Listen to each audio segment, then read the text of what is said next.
Mataas na bahang sumalubong sa ilang bahagi ng Bulacan dahil sa lakas ng ulan. May mga barangay sa Marilao ang inihanda na ang kanilang evacuation sites. Mula sa Baykawayan, Bulacan, nakatutok live si Katrina Son. Katrina.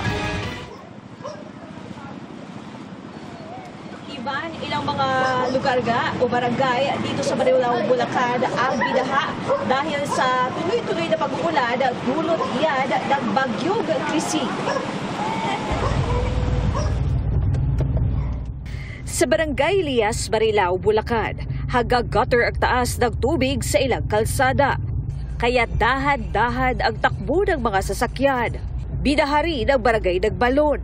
Dito po sa amin, sa Barangay Nagbalon po, may tubig na puro sa bandang dulo. Pero awa naman po ng Diyos, hindi po masyadong malalim. Kabado po kami, kaya naka-alerto po kami rito sa amin sa barangay namin.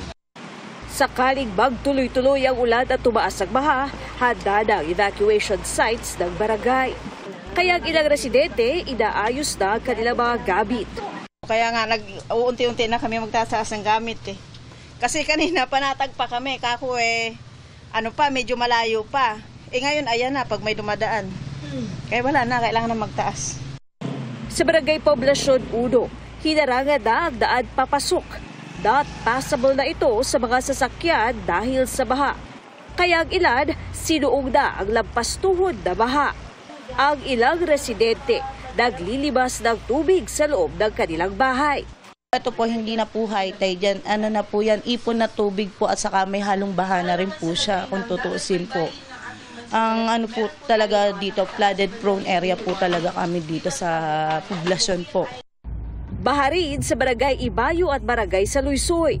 Mataas din ang baha sa Barangay Ibayo Purok 1. Ayon sa Pag-asa, kahit nasa labas na ng PAR ang bagyong Krising, magdadala ito ng pag-ulan bukod pa sa epekto ng habagat.